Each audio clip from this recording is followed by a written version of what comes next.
तारीख 2 अगस्त 2022 सुबह 6:18 ये वो समय था जब तालिबान के द्वारा संचालित सरकार यानी कि अफगानिस्तान के काबुल के अंदर शेरगढ़ में एक ड्रोन अटैक होता है।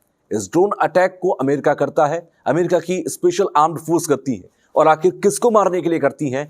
एक आतंकी अल जवाहिरी जो कि 70 से ज्यादा उम्र का है। लेकिन यह आतंकी जिसकी उम्र 70 साल के पार है, ये इतना खतरनाक था कि एक स्पेशल असाइनमेंट देकर फोर्सेस को भेजना पड़े अमेरिका को। दरअसल अल जवाहिरी के बारे में पहले आप जानिए। Al Zawahiri Osama bin Laden का साथी था। जिस वक्त 9/11 का वर्ल्ड ट्रेड हमला हुआ था, उस वक्त पर Osama bin Laden main mastermind था और डेप्यूटी के पद पर उस वक्त में अल जवाहिरी अलकायदा का हुआ करता था। जो बाइडेन ने आज सुबह इसका ऐलान किया और उन्होंने कहा कि हमने अल जवाहिरी को मार दिया है एक ड्रोन अटैक के अंदर। जिस वक्त यह हमला हुआ लगभग 6:18 का समय बताया जा रहा है। अल जवाहिरी अपने घर की बालकनी में बैठा हुआ था।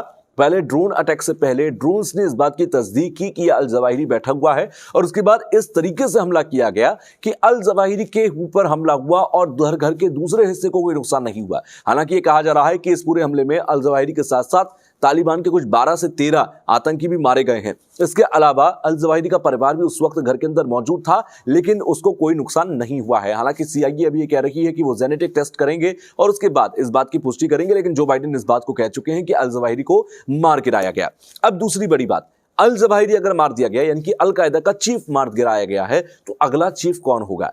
सबसे ज्यादा नाम पर चर्चा जो है वो है मोहम्मद अब्बाती की। मोहम्मद अब्बाती कौन है? ये अल जवाहिरी का दामाद है। $7 मिलियन का इसके ऊपर इनाम है और ये बेहद खतरनाक है। अब तक कई ऐसे आतंकी एक्टिविटीज रही हैं, टेररिस्ट एक्टिविटीज में इसके नाम सामने आते रहे और ये बेहद शातिर व्यक्ति है। तो अब लोग ये चर्चा कर रहे हैं, तमाम डिफेंस एक्सपर्ट्स इस बात को लेकर चर्चा कर रहे हैं कि क्या अलकायदा की पूरी कमान अगर मोहम्मद अब्बाती के हाथ में जाती है तो अलकायदा पहले से ज्यादा ताकतवर हो जाएगा। इसको समझने के लिए हमें थोड़ा पीछे चलना होगा।